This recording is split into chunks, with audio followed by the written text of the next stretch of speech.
ದರ್ಶನ್ ಪ್ರಕರಣದಲ್ಲಿ ಇವತ್ತು ತೀರ್ಪು ಹೊರಗಡೆ ಬಿದ್ದಿದೆ. ಆರೋಪಿಗಳ ಪರವಾಗಿ ವಾದವನ್ನು ಮಾಡಿದಂಥ ತಂಡದಲ್ಲಿದ್ದಂಥ ವಕೀಲರಾದಂಥ ಚಂದ್ರಶೇಖರ್ ಅವರಿದ್ದಾರೆ ನಮ್ಮ ಜೊತೆ. ಅವರು ಜಗದೀಶ್ ಮತ್ತು ಅನುಕುಮಾರ್ ಪರವಾಗಿ ವಾದವನ್ನು ಮಂಡಿಸಿದ್ರು ಆರೋಪಿಗಳ ಪರವಾಗಿ. ಅವರು ಏನು ಹೇಳ್ತಾರೆ ಅಂತ ಕೇಳೋಣ. ಸರ್, ಇವತ್ತು ಜಡ್ಜ್ಮೆಂಟ್ ಹೊರಗಡೆ ಬಂದಿದೆ. ಇವತ್ತು ಕಳೆದ ಬಾರಿ ವಾದ ವಿವಾದವನ್ನು ಕೇಳಿ ಸುಪ್ರೀಂ ಕೋರ್ಟ್ ಜಡ್ಜ್ಮೆಂಟ್ ರಿಸರ್ವ್ ಮಾಡಿತ್ತು. ಇವತ್ತು 10:30ಕ್ಕೆ ಜಡ್ಜ್ಮೆಂಟ್ ಪ್ರೊನೌನ್ಸ್ ಮಾಡಿದ್ದಾರೆ. ಕರ್ನಾಟಕ ಸರ್ಕಾರ ಒಟ್ಟು 7 ಜನಕ್ಕೆ ಬೇಲ್ ಕೊಟ್ಟಿದ್ದನ್ನ ಹೈಕೋರ್ಟ್ ಬೇಲ್ ಕೊಟ್ಟಿದ್ದನ್ನ ಚಾಲೆಂಜ್ ಮಾಡಿದರು. ಉಳಿದ ಅಪರಾಧಿಗಳಿಗೆ ಚಾಲೆಂಜ್ ಮಾಡಿದ್ದಿಲ್ಲ. ಬಟ್ 7 ಜನಕ್ಕೆ ಏನು ಹೈಕೋರ್ಟ್ ಬೇಲ್ ಕೊಟ್ಟಿದ್ರು ಆ 7 ಜನಕ್ಕೆ ಬೇಲ್ ಕಾಮನ್ ಆರ್ಡರ್ ಪಾಸ್ ಮಾಡಿ ಬೇಲ್ ಕ್ಯಾನ್ಸಲ್ ಮಾಡಿದ್ದಾರೆ ಸುಪ್ರೀಂ ಕೋರ್ಟು. ಸೊ ನಿಮ್ಮ ಆರೋಪಿಗಳಿಗೂ ಕೂಡ ಬೇಲ್ ಸಿಕ್ಕಿಲ್ಲ, ಅಂದರೆ ಬೇಲ್ ಕ್ಯಾನ್ಸಲ್ ಆಗಿರುವಂಥ? ಹೌದು, ಎಲ್ಲ ನೀವು ಕೂಡ ವಾದ ಮಾಡಿದ್ರಿ, ಆ ವಾದಕ್ಕೆ ಪ್ರತಿಫಲ ಸಿಗಲಿಲ್ಲ. ನಮ್ಮ ವಾದ ಏನಿತ್ತು ಅಂದರೆ ಜಗದೀಶ್ ಮತ್ತು ಅನುಕುಮಾರ್ ಆರೋಪಿ 6 ಮತ್ತು 7 ಅವ್ರಿಗೆ ಕೊಲೆ ಮಾಡೋ ಉದ್ದೇಶ ಇರಲಿಲ್ಲ ಅಥವಾ ಕೊಲೆಯಲ್ಲಿ ಪಾತ್ರ ವಹಿಸಿದ್ದಿಲ್ಲ. ಇದು ಪೊಲೀಸರು ಪ್ರಾಸಿಕ್ಯೂಷನ್ ಕೇಸೇ ಇದು. ಮತ್ತು ಅವರಿಗೆ ಅವ್ರದ್ದು ಪಾತ್ರ ಏನಿತ್ತು ಅಂದರೆ ಚಿತ್ರದುರ್ಗದಿಂದ ಬೆಂಗಳೂರು ಕರ್ಕೊಂಬಂದಿದ್ದು ಅಷ್ಟೇ ಪಾತ್ರ ಇತ್ತು. ನಾವು ಅದೇ ವಾದ ಮಾಡಿದ್ವಿ. ಅವ್ರು ಕರ್ಕೊಂಬಂದಿದ್ರು. ಅವ್ರು ಕೊಲೆ ಮಾಡ್ತಾರೆ ಅನ್ನೋದು ಅವ್ರಿಗೆ ನಾಲೆಜಲ್ಲಿ ಇರಲಿಲ್ಲ ಅಥವಾ ಕೊಲೆ ಮಾಡಿಸ್ಬೇಕಂತ ಉದ್ದೇಶ ಇರಲಿಲ್ಲ. ಒಬ್ಬ ಮೇರು ನಟ ದರ್ಶನ್ ಹೇಳಿದ್ದಾರೆ ಅಂತ ಕರ್ಕೊಂಬಂದರು. ನಂತರ ನಡೆದಿದ್ದು ಘಟನೆ ಅದು ಏನಂತ ಇವ್ರಿಗೆ ಗೊತ್ತಿದ್ದಿಲ್ಲ. ಹೀಗಾಗಿ ನಮ್ಮ ಬೇಲ್ನ ಸಪ್ರೇಟಾಗಿ ಕನ್ಸಿಡರ್ ಮಾಡಬೇಕು ಅಂತ ಹೇಳಿದ್ವಿ, ವಾದ ಮಾಡಿದ್ವಿ. ಸುಪ್ರೀಂ ಕೋರ್ಟ್ ಇವತ್ತು ಕಾಮನ್ ಆರ್ಡರ್ ಪಾಸ್ ಮಾಡಿ 7 ಜನಕ್ಕೆ ಕ್ಯಾನ್ಸಲ್ ಮಾಡಿದ್ದಾರೆ. ಇವತ್ತಿನ ತೀರ್ಪನ್ನು ನೋಡಿದರೆ ನೀವು ಸಹಾಯ ಮಾಡಿದ್ದು ಕೂಡ ತಪ್ಪು ಅನ್ನುವಂಥ ಅರ್ಥದಲ್ಲಿ, ಹಾಗಾಗಿ ನೀವು ಒಳಗಡೆ ಹೋಗಿ ಅನ್ನುವಂಥದ್ದನ್ನೇ ಹೇಳಿರುವಂಥದ್ದು.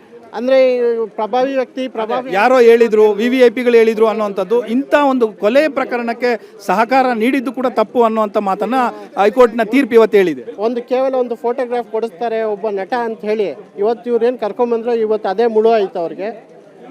ಮತ್ತು ಇನ್ನೊಂದು ಏನಂತಂದರೆ ಇವರು ಇನ್ನೂ ಒಂದು ದೊಡ್ಡ ಮುಳ್ಳಾಗಿದ್ದು ಏನಂತಂದರೆ ಜೈಲಲ್ಲಿ ಲಾನಲ್ಲಿ ಕೂತ್ಕೊಂಡು ಸಿಗರೇಟ್ ಸೇದಿದ್ದು ಇವೆಲ್ಲ ಕೋರ್ಟ್ ಅಬ್ಸರ್ವೇಷನ್ ಮಾಡಿದ್ದಾರೆ.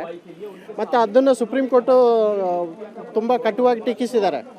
ನೆಕ್ಸ್ಟ್ ಇನ್ನು ಮುಂದಿನ ಸಾರಿ ಏನಾದರೂ ಒಂದು ವೇಳೆ ಲಾನಲ್ಲಿ ಕೂತ್ಕೊಂಡು ಯಾವುದೇ ವ್ಯಕ್ತಿ, ಪ್ರಭಾವಿ ವ್ಯಕ್ತಿ ಇರಲಿ, ಪೊಲಿಟಿಷಿಯನ್ ಇರಲಿ, ಅಥವಾ ಹಣ ಬಲ ಇದೆ, ರಾಜಕೀಯ ಬಲ ಇದೆ ಅಂತ ಯಾವುದೇ ಬಲದಿಂದ ಅವ್ರಿಗೆ ಸ್ಪೆಷಲ್ ಟ್ರೀಟ್ಮೆಂಟ್ ಕೊಟ್ಟರೆ ಜೈಲಲ್ಲಿ ನಾವು ಖಂಡಿತವಾಗಿ ಅದನ್ನ ಸೀರಿಯಸ್ ಆಗಿ ತಗೊತೀವಿ ಅಂತ ಸುಪ್ರೀಂ ಕೋರ್ಟ್ ಅಬ್ಸರ್ವೇಷನ್ ಮಾಡಿದ್ದಾರೆ.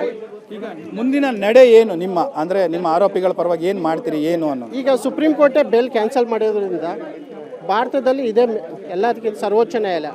ಇದು ಕ್ಯಾನ್ಸಲ್ ಮಾಡಿದ್ಮೇಲೆ ಬೇರೆ ಕೋರ್ಟ್ಗೆ ಸ್ವಲ್ಪ ಕಷ್ಟ ಆಗುತ್ತೆ ಬೇಲ್ ಕನ್ಸಿಡರ್ ಮಾಡೋದು.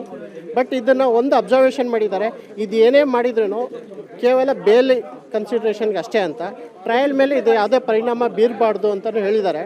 ಈಗ ಮುಂದಿನಿರೋದು ಸಾಕ್ಷಿಗಳನ್ನ ನಡೆಸೋದು, ಟ್ರಯಲ್ ನಡೆಸ್ಕೊಂಡು ಹೋಗ್ಬೇಕು ಅಷ್ಟೇ. ಸೊ ಈಗ ಇನ್ನೂ ಒಂದು ಸಂಶಯ ಇದೆ, ಎಷ್ಟು ದಿನದವರೆಗೂ ಇದು ಹೋಗ್ಬೋದು ವಿತೌಟ್ ಬೇಲ್, ಅಂದರೆ ಮತ್ತೆ ಜೈಲಲ್ಲಿ ಎಷ್ಟು ದಿನದವರೆಗೂ ಹೋಗ್ಬೋದು ಅನ್ನುವಂಥ ಒಂದು ಸಂಶಯದ ಪ್ರಶ್ನೆ ಇದೆ. ಈಗ ಕಾನೂನಡಿಯಲ್ಲಿ ಚೇಂಜ್ ಆಫ್ ಸರ್ಕಮ್ಸ್ಟೆನ್ಸ್ ಅಂದರೆ ಸಂದರ್ಭ ಏನಾದರೂ ಬದಲಾವಣೆ ಕಂಡು ಬಂದರೆ ಅಷ್ಟೇ ನೀವು ಹಾಕೋಬೋದು ಅಂತ. ಸಂದರ್ಭ ಬದಲಾವಣೆ ಏನು ಅನ್ನೋದು ಅದು ಕಾನೂನು ಬಿಟ್ಟಿದ್ದದು. ಬಟ್ ಯಾವುದೇ ಏನೇ ವಿಷಯ ಆದ್ರೂ ಸುಪ್ರೀಂ ಕೋರ್ಟ್ ಕಟುವಾಗಿ ಟೀಕಿಸಿರೋದ್ರಿಂದ ಅಷ್ಟು ಈಸಿಯಾಗಿ ಮತ್ತೆ ನಾವು ಬೇಲ್ನ ಮೂವ್ ಮಾಡೋದು ಕಷ್ಟ ಆಗುತ್ತೆ. But anyway change of circumstances ನಂತರ ಮತ್ತೆ ಸಾಕ್ಷಿಗಳನ್ನ ಶೀಘ್ರ ತನಿಖೆ ಸಾಕ್ಷಿ ಮಾಡಿಸ್ಬೇಕು ಅಂತಲೂ ಆದೇಶ ಮಾಡಿದ್ದಾರೆ. ಹೀಗಾಗಿ ಇದು ಚಂದ್ರಶೇಖರ್ ಅವರು ವಕೀಲರು, ಜಗದೀಶ್ ಪರ ಅಪಿಯರ್ ಆಗಿದ್ದಂಥ ವಕೀಲರ ತಂಡದಲ್ಲಿದ್ದಂಥವರು, ಅವರು ಅಭಿಪ್ರಾಯವನ್ನು ವ್ಯಕ್ತಪಡಿಸಿದ್ರು. ಇವತ್ತು ಕೇಸ್ ಏನಾಯಿತು, ತೀರ್ಪು ಏನಾಯಿತು ಅನ್ನುವಂಥದ್ದನ್ನು ಇವತ್ತು ಸುವರ್ಣ ನ್ಯೂಸ್ ಮುಂದೆ ವಿವರವಾಗಿ ಬಿಡಿಸಿಟ್ಟಿದ್ದಾರೆ. ಕ್ಯಾಮ್ರಾ ಪರ್ಸನ್ ಕೈಲಾಶ್ ಜೊತೆ ಡೆಲ್ಲಿ ಮಂಜು, ಏಷ್ಯಾನೆಟ್ ಸುವರ್ಣ ನ್ಯೂಸ್, ನವದೆಹಲಿ.